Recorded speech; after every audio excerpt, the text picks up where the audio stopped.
दोस्तों, easy and fast method to learn में आपका स्वागत है। आज हम रेशियो यानी अनुपात और समानुपात पढ़ेंगे। पहला लेसन पढ़ चुके हैं, अब दूसरा लेसन आज पढ़ेंगे। आज का जो लेसन होगा महत्वपूर्ण होगा, क्योंकि परीक्षा में ऐसे ही क्वेश्चन आपके एग्ज़ाम में पूछे जाते हैं। तो आज हम देखेंगे कुछ क्वेश्चन जो एग्ज़ाम में आए हुए हैं।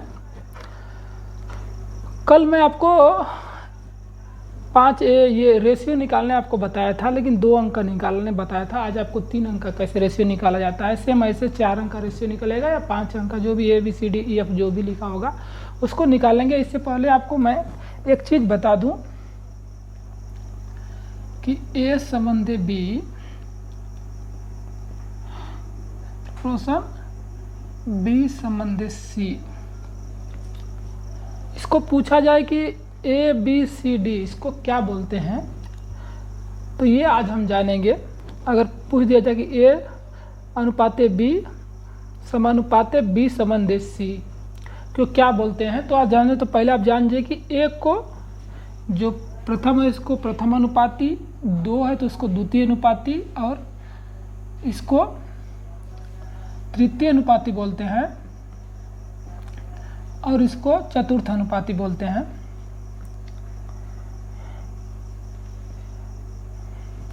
ABCD है तो इसको प्रथम अनुपाती, इसको द्वितीय अनुपाती, इसको तृतीय अनुपाती और इसको चतुर्थ अनुपाती, अगर ऐसे दिया हुआ होगा तो। लेकिन अगर ऐसे दिया हो आपका कि A संबंधे B संबंधे C, तो इसको हम बोलेंगे प्रथम अनुपाती, और इसको द्वितीय अनुपाती नहीं बोलेंगे, मध्य अनुपाती बोलेंगे, और इसको तृतीय अनुपाती बोलेंगे। क्योंकि जब भी आपका क्वेश्चन में आएगा तो A और B दोनों में आएगा, बनेगा आपका रेशियो, और BC ऐसे रेशियो बनेगा, इसलिए इसको हम मध्यानुपाती बोलेंगे। तो इसको प्रथम अनुपाती, इसको द्वितीय अनुपाती, इसको तृतीय अनुपाती और इसको चतुर्थ अनुपाती, अगर कुछ और आएगा तो पाँच अनुपाती बोलते हैं। अगर ऐसा ABC दिया जाए तो इसको प्रथम अनुपाती, इसको मध्यानुपाती और इसको तृतीय अनुपाती बोलते हैं। इसका क्वेश्चन ऐसे पूछा जाता है कि 8 और 9 दिया हुआ है तो इसका मध्यानुपाती ज्ञात कीजिए, मध्यानुपाती ज्ञात कीजिए। तो जब ऐसा दिया हुआ कि 8 और 9 तो इसका मध्यानुपाती ज्ञात कीजिए, तो A बराबर 8 और C बराबर 9 मान लेंगे और हम हल करेंगे। इसका जो फार्मूला होता है ये B स्क्वायर A गुणे C होता है। तो ये आज हम क्वेश्चन में देखेंगे कि कैसे इसका हल होता है। अभी हम फिलहाल ये क्वेश्चन को देखेंगे।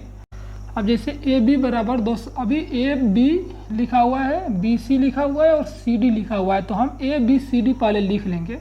जैसे A, यहाँ पर B, यहाँ पर C और यहाँ पर D। अब AB कितना लिखा है, 2 और 3 लिखा हुआ है। BC कितना है, 1 और 4, जस्ट उसके सामने उसके नीचे लिखते जाएंगे। और CD लिखा हुआ है आपका 2 और 5। अब इसका सूत्र होता है कि जो खाली स्थान बचा है उसकी नीचे वाली संख्या सामने लिखी जाती है। जैसे ये खाली स्थान बचा हुआ है तो उसके नीचे जो ये नीचे उसकी संख्या है उसके बगल का संख्या लिखेंगे। जैसे ये 1 है, B के नीचे यहाँ पर खाली स्थान है तो यही वाली उसका सामने की संख्या सेम यहाँ पर लिख देंगे। यहाँ पर आपका संख्या बचा हुआ है तो यही वाली संख्या आपको यहाँ पर जो संख्या खाली है वही हम लिख देंगे। और यहाँ पर 2 खाली, यहाँ पर आपका 3, जो संख्या सामने होगी अगर जो खाली है वही संख्या हम लिख देंगे, और इस लिखने के बाद में हम गुणा कर लेंगे। अब देखिए ये आपका बन गया, सिर्फ आप गुणा कर देंगे, इसके बाद रेशियो आपका आ जाएगा। तभी गुणा करेंगे तो 5 चौके 20 हो जाएगा, और 20 3 60, ये आपका 60 हो गया। गुणा ऐसे किया जाता है, आपका जो भी है गुणा हम ऐसे करते हैं, ऐसे नहीं करेंगे। 4 3 12, 12 दूना के 24, ये 24 आ गया। ये 3 दूना के 6 हो जाएगा, और ये 2 दूना के 4। तो ये आपका रेशियो आ गया, लेकिन रेशियो में सबसे कम संख्या लिखी जाती है। आपका ये आ गया रेशियो, लेकिन रेशियो में सबसे कम संख्या है, तो इसको हम देखेंगे किससे कटती है। फिलहाल हम 2 से कटाएंगे तो ये 2 दूना के 4 हो जाएगा, ये 2 तिहाई 6 हो जाएगा, ये 12 हो जाएगा और ये 30 हो जाएगा। यही आपका ए क्या पूछा है, बी तथा डी का। तो बी का हो जाएगा 2, नहीं बी का 3 है और डी का जो है 30 है। तो इसको और रेशियो में निकाल लेंगे, 330 है तो 1 और 10 हो जाएगा।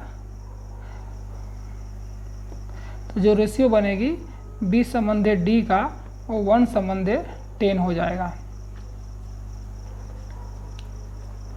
ये ऐसे ही हम क्वेश्चन को हल करेंगे। इसमें अगर सी डी के बाद डी ई दिया हुआ है तो सेम ये कॉलम ई लिख देंगे और उसके जो बगल की संख्या वो लिख के गुणा कर देंगे, आपका क्वेश्चन आ जाएगा। अब 16 और 9 का मध्यानुपाती ज्ञात कीजिए। जैसे मैं आपको बताया कि मध्यानुपाती किसी कहते हैं, तो आपको फार्मूला जो मैं आपको बताया होना चाहिए। जैसे मध्यानुपाती मतलब बी पूछ रहा है तो हम पहले ए बराबर 16 लिख देंगे और सी बराबर 9 लिख देंगे। अब हमको पूछ क्या रहा है, बी, मध्यानुपाती मतलब बी। अब इसका जो सूत्र होता है बी स्क्वायर बराबर ए गुणे सी। जब कौड़ी हटाएंगे, इसको बी को हटाएंगे तो ये कड़ी में चला जाएगा। तो जब कड़ी में जाएगा तो ये 16 गुणे 9 हो जाएगा।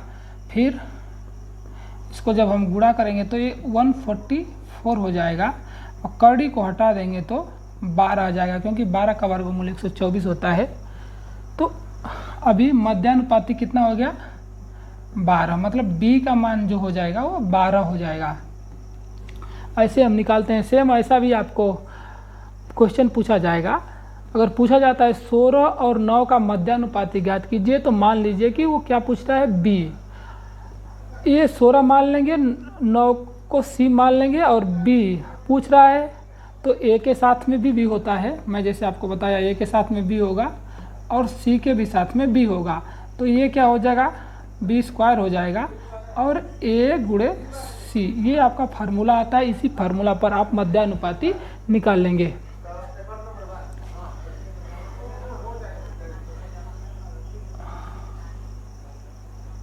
अब पूछा है कि यदि 5A और 6B और 8C हो तो ABC का रेशियो क्या होगा। अगर ऐसा क्वेश्चन पूछता है तो आपको कुछ भी करने की ज़रूरत नहीं है। इसका 2 फार्मूला होता है।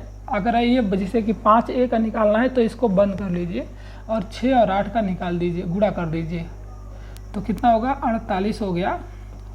अब B का निकालना है तो 5 और 8 का जो संख्या का बीच का निकालना है तो इसको बंद, इसका गुणा मत कीजिए, 8 और 5 का गुणा कीजिए तो 8 5 40 हो जाएगा।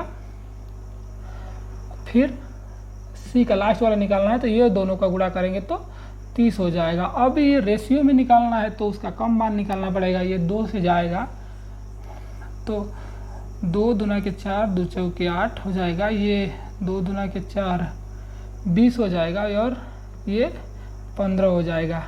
अब ये नहीं कटेगा, इसलिए ए बराबर 24, बी बराबर 20 और सी बराबर 15 हो जाएगा। इसलिए 24, 20 और 15 ये आपका रेशियो निकल के आएगा। तो ऐसे ही हम क्वेश्चन को करेंगे। अब आपका ये अगर क्वेश्चन में पूछ दिया जाए, जैसे अगर ऐसा कुछ दिया हुआ है, जैसे अगर आपका क्वेश्चन कुछ भी प्रथम अनुपाती, द्वितीय अनुपाती, तृतीय अनुपाती या चतुर्थ अनुपाती आपसे पूछा जाए तो आपको घबराना नहीं है। सिर्फ ए बी सी डी, मतलब प्रथम को ए मान लीजिए, द्वितीय को बी मान लीजिए, तृतीय को सी मान लीजिए और फोर्थ को डी मान लीजिए। इसमें अगर पूछा है कि 8, 5, 10 अगर दिया हुआ है, इसको लिखा है प्रथम अनुपाती ज्ञात कीजिए। वैसा दिया हुआ कि 8, 5, 10 हो तो प्रथम अनुपाती। प्रथम अनुपाती मतलब ए आपका पूछ रहा है, बी आपका 8 है, सी आपका 5 है और डी आपका 10 है। तो इसको सूत्र में लिख दीजिए ए बी सी डी। अब ये पूछ रहा है, ये कुछ भी नहीं है, बी का मान कितना है 8 है, सी का मान 5 है और डी का मान 10 है। तो अंदर अंदर में गुणा होता है और इसका जिसका जो मान निकला उसका भाग दिया जाता है। तो सीधा हम कर देंगे क्या, ए बराबर 8 × 5 भागा में 10, 5 दूना के 10 हो जाएगा और 2 चौको 8, मतलब ए का मान निकल गया 4। मतलब जो प्रथम अनुपाती होगा, प्रथम अनुपाती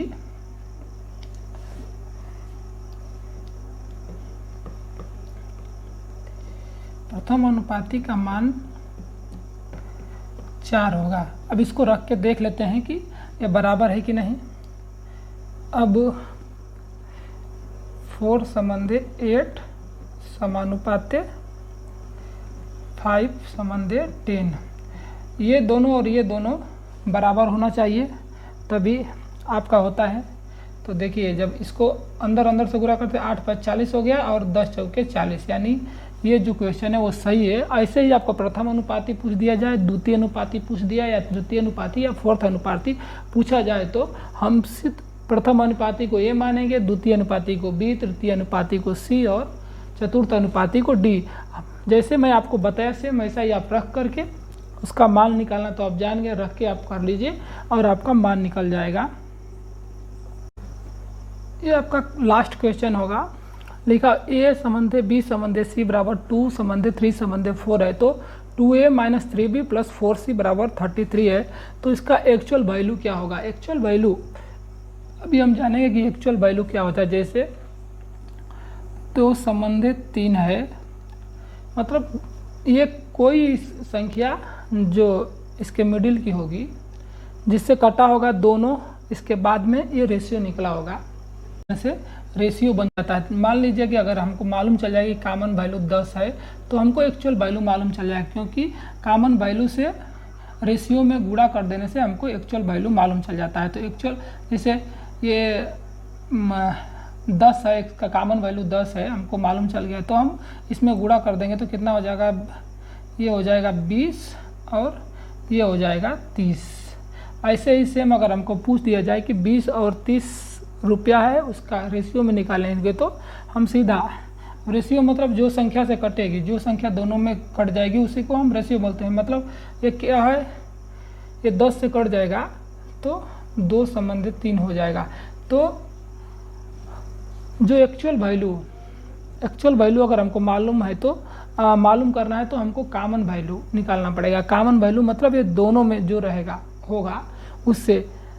और अगर हमको रेशियो निकालना है तो जो हमारा एक्चुअल वैल्यू है उसमें कॉमन वैल्यू से भाग देने से हमारा रेशियो निकल जाएगा, और जो हमारा रेशियो है उसमें कॉमन वैल्यू से गुणा करने पर हमारा एक्चुअल वैल्यू निकलता है।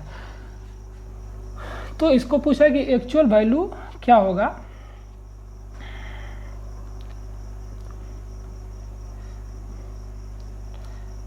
तो एक्चुअल वैल्यू को निकालने के लिए हम देखें कैसे निकलता है। देखिए अभी ये 2 3 4 एक्चुअल वैल्यू इसका कुछ तो होगा, 2 3 4 इसका एक्चुअल वैल्यू कुछ होगा जिसको हम नहीं जानते हैं। तो इसको हम मान लेंगे कि इसका एक्चुअल वैल्यू 2x है प्लस 3x है समझे 4x है।